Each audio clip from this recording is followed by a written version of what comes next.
Star മാജിക്കില് എല്ലാവരും ഏറ്റവും അധികം എക്സൈറ്റഡ് ആയിട്ടിരിക്കാറുള്ളതും നമുക്ക് ആരെയായിരിക്കും ക്രിസ്മസ് ഫ്രണ്ടിനെ കിട്ടിയിട്ടുള്ളേന്ന് നോക്കാൻ വേണ്ടിട്ടാ. ഞാനും എന്നെ ഇട്ടിട്ടുണ്ട് അതിന്റെ അകത്ത്. നമ്മൾ തന്നല്ലോ ഫസ്റ്റ്. അപ്പൊ ഈ വർഷം പോയല്ലോ നമ്മളൊന്നുമല്ലേ പാവം. തങ്കച്ച ചേട്ടാ, എന്റെ അടുത്ത വർഷം ഗംഭീരമാണെങ്കിൽ നിനക്കൊണ്ടൊരു പണി ഉണ്ടാ, അഥവാ മോശമാണെങ്കിൽ ഗംഭീരമാണെങ്കിൽ എന്ത് ട്രീറ്റ് ആണ് തങ്കച്ചൻ ചേട്ടൻ ഞാൻ ചെയ്യേണ്ടത് പറയൂ. ഒന്നും വേണ്ട, സ്നേഹം മതി. അത് ഞാൻ വാരി കോരിത്തരും. അവസാനം മതി റീമി എന്ന് പറഞ്ഞ് കരയരുത്. എനിക്ക് മതിയാവൂല, അതാണ്. ഞങ്ങൾക്ക് മതിയായിരിക്കും. സ്നേഹിച്ചാ ഞാൻ നക്കിക്കൊല്ലും, ഇല്ല ഞാൻ ഞെക്കിക്കൊല്ലും. അത്ര മാത്രം ആലോചിച്ചാൽ മതി. നമ്മുടെ ദേവസൂര്യക്ക് അസീസ്കയാണ്, അസീസ്കയ്ക്ക് ദേവസൂര്യയാണ്. അപ്പൊ രണ്ടുപേരും വന്നോളൂ. രണ്ടുപേരും ഏറ്റവും ആദ്യം ഹാപ്പി ക്രിസ്മസ് ഒക്കെ പറഞ്ഞ് ഗിഫ്റ്റ് പാസ് ചെയ്യാം. ഓ, സിനിമ സ്റ്റൈലൊക്കെ. Happy Christmas. ഇന്നിവിടെ അമേച്ചർ നാടകം.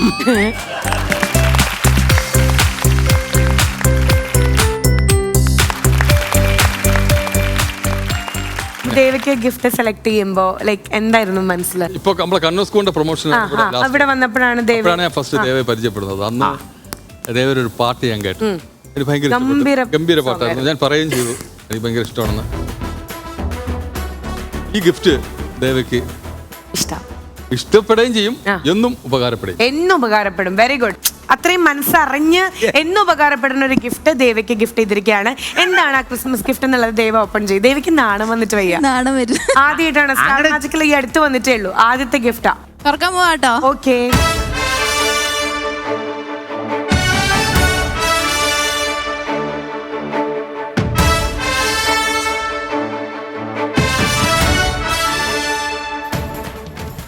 Music book. മ്യൂസിക് ഉണ്ടോ? ഞാൻ എഴുതി ചേർക്കണമായിരിക്കും. ഇങ്ങനൊരു മ്യൂസിക് ബുക്ക് ഗിഫ്റ്റ് ചെയ്യാനുള്ള കാരണം എന്താ? ഞാൻ പറഞ്ഞില്ലേ, അന്ന് വന്നപ്പോൾ നീ ദേവരുടെ പാട്ട് ഒരുപാട് ഇഷ്ടപ്പെട്ടു. അതുകൊണ്ടാണ് ഞാൻ ഇങ്ങനത്തെ ഗിഫ്റ്റ്. ശരി, എനിക്ക് മനസ്സിലായി. ഇത്ര റൊമാൻറ്റിക് ആയിട്ടൊക്കെ സംസാരിക്കുന്നത് ഞാൻ ആദ്യമായിട്ടാണ് കേൾക്കുന്നത് കേട്ടോ. അല്ല ഇതിൽ എന്തോ ഒരു ആ വാക്കുകളിൽ എന്തോ ഒരു തേൻ പുരളുന്നു. ഉറുമ്പരിക്കുന്നുണ്ട്. എവിടെ പോകുമ്പോഴും ഈ ഒരു മ്യൂസിക് ബുക്ക് ഉണ്ടെങ്കിൽ ഈ കുട്ടിക്ക് അസിസ്കയുടെ നെഞ്ചത്ത് എഴുതുന്ന പോലെ ഈ പുസ്തകത്തിലെ പാട്ടുകളുടെ വരികൾ എഴുതാം. രാത്രി 9 കഴിഞ്ഞ ഒരു ഹായ് അയച്ചു നോക്കി അവന്റെ റൊമാൻറ്റിക് അപ്പൊ കാണാം. അത് പറയണം കേട്ടോ, വീട്ടിലുള്ളപ്പോ തന്നെ പറയണം. ഒരു ഹായ് അയക്കാനാണ്. എന്തായാലും എന്റെ ഈ ക്രിസ്മസിന് കിട്ടിയ ഈ മ്യൂസിക് ബുക്കിലെ ഓരോ വരികളും ഞാൻ അസീസ്കയുടെ നെഞ്ചത്ത് എഴുതുന്ന പോലെ ഓർത്ത് ഞാൻ ഒരു 2 വരി റിമിശേഷിക്ക് വേണ്ടി പാടിക്കൊടുക്കും. അസീസ്കയെ മനസ്സിൽ ധ്യാനിച്ച് ഉണ്ണേശുവിനെ കുറിച്ച് പഠിക്കാം. കാലിത്തൊഴുത്തിൽ പിറന്നവനേ, കരുണ നിറഞ്ഞവനേ, കാലിത്തൊഴുത്തിൽ പിറന്നവനേ, കരുണ നിറഞ്ഞവനേ, കരളിലെ ചോരയായി പാരിന്റെ പാപങ്ങൾ കഴുകിക്കളഞ്ഞവനേ, കരളിലെ ചോരയായി പാരിന്റെ പാപങ്ങൾ കഴുകിക്കളഞ്ഞവനേ, അടിയങ്ങൾ നിന്നാമം വാഴ്ത്തിടുന്നു. ഹല്ലേലൂയ, ഹല്ലേലൂയ, അടിയങ്ങൾ നിന്നാമം വാഴ്ത്തിടുന്നു. ഹല്ലേലൂയ, ഹല്ലേലൂയ, കാലിത്തൊഴുത്തിൽ പിറന്നവനേ, കരുണ നിറഞ്ഞവനേ, കാലിത്തൊഴുത്തിൽ പിറന്നവനേ, കരുണ നിറഞ്ഞവനേ. അടിപൊളി, നല്ല സൗണ്ട്. ഞാൻ ഫസ്റ്റ് ടൈം കേൾക്കുവാണ്. ഉഗ്രനായിട്ടുണ്ട് കേട്ടോ. താങ്ക് യു ചേച്ചി, താങ്ക് യു സോ മച്ച്. ഇനിയുള്ള പ്രൊഫഷണൽ യാത്രയിൽ അസിസ്കയുടെ ഈ ഒരു സമ്മാനം ദേവയുടെ കൂടെ തന്നെ ഉണ്ടായിരിക്കും. Thank you. എന്നാലും ഞാൻ വിചാരിച്ച സിനിമയിലൊക്കെ അഭിനയിച്ചിട്ട് ഒരുപാട് കാശൊക്കെ ഉണ്ടാവും, ഭയങ്കര റിച്ച് ആയിട്ടുള്ള ഗിഫ്റ്റ് ഒക്കെ ആയിരിക്കുന്നായിരുന്നു. 30 രൂപയിൽ ഒതുക്കി. പക്ഷെ അതിൽ എനിക്കൊരു വിഷമമുണ്ട്. പൈസയിലല്ല കാര്യം, അത് കൊടുക്കുന്നതിലാണ്. അതെ, മനസ്സിലാണ് കാര്യം. ഇനി തിരിച്ച് ദേവ എന്ത് ഗിഫ്റ്റാണ് കരുതിയിട്ടുള്ളത് എന്നുള്ളത് നോക്കാം. നോക്കാം. അതിനു മുമ്പ് ദേവിക്ക് എന്താ പറയാനുള്ളത്? എനിക്ക് ഭയങ്കര സന്തോഷമുണ്ട് എൻ്റെ ക്രിസ്മസ് ഫ്രണ്ടായിട്ട് എനിക്ക് അസീസ് ഖാനെ കിട്ടിയത്. നമ്മൾ ഒരുമിച്ച് ചോദിച്ചു. കാരണം ഞാനിവിടെ കുറച്ചായിട്ടേ ഉള്ളൂ സ്റ്റാർ മാജിക്കിൽ വന്നിട്ട്. അപ്പൊ അസീസ് ഖാനുമായിട്ട് ഒന്ന് മിങ്കിൾ ചെയ്യാനുള്ള ഒരു ഓപ്പർച്യൂണിറ്റി എനിക്ക് ഇതുവരെ കിട്ടിയില്ലായിരുന്നു. അപ്പൊ ഈ ക്രിസ്മസ് ഫ്രണ്ടിലൂടെ ഞാൻ ആ ഓപ്പർച്യൂണിറ്റി അങ്ങ് വിനിയോഗിക്കാം. നമുക്ക് ആസീസ് ഭായിയോട് ചോദിക്കാനുള്ളത്, മിങ്കിൾ ചെയ്യാൻ താല്പര്യമുണ്ടോ? Are you single or ready to mingle? നെടുമങ്ങാടിന്റെ പേരെന്നാന്നറിയാമോ? മിസ്റ്റർ മിംഗ്ലൻ. താല്പര്യമുണ്ട്, പക്ഷെ അങ്കളായി പോയി.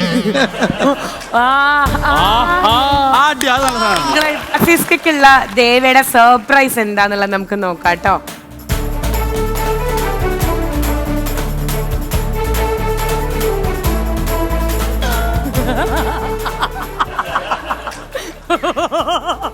ഞാൻ എന്നെ വിട്ട് പോകില്ല. അവളിക്കണ്ടിട്ട് കണ്ടു ഗൈസ്. അസീസ്ക്ക് ഒരിക്കലും മനസ്സിന്റെ ഉള്ളിൽ എപ്പോഴും ഉള്ള ഒരു ഗിഫ്റ്റാണത്. അത് ശരിയാ, ശരിക്കും മനസ്സിന്റെ ഉള്ളിൽ തന്നെ ഇപ്പം അല്ല. ശരിക്കും ദേവ ഇത്രയും ചെറിയ പ്രായത്തിൽ ഇത്രയും മെച്യൂർഡ് ആയിട്ടൊരു ഗിഫ്റ്റ് സെലക്ട് ചെയ്യുന്ന ഞാൻ വിചാരിച്ചില്ല. അവസരത്തിനൊത്ത ഗിഫ്റ്റ്. അതെന്താണെന്നറിയോ, എനിക്കത് ഭയങ്കര ഇഷ്ടമാണ്. അസീസ് ഖാൻ യൂട്യൂബൊക്കെ ഒരുപാട് കാണാറുണ്ട് അല്ലേ? കാണിക്കേ.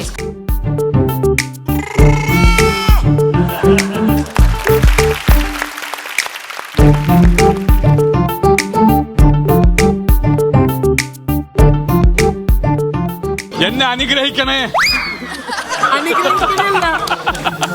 വായിക്കൂ. എന്നെ അനുകരിക്കണേ.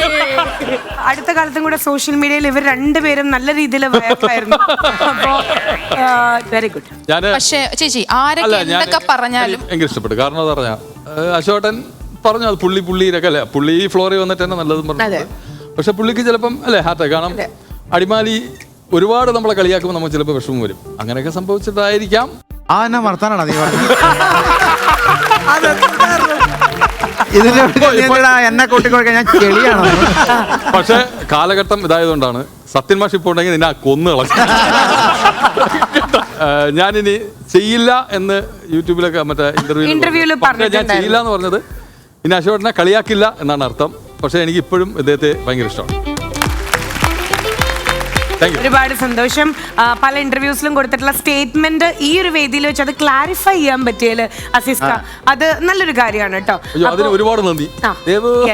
അല്ല അതെ, അത്ര ഇഷ്ടമാണെന്നുണ്ടെങ്കിൽ അതൊന്ന് കാണിച്ചിട്ട് പോകും. അതല്ല, അത് വേണ്ട, അത് വേണ്ട.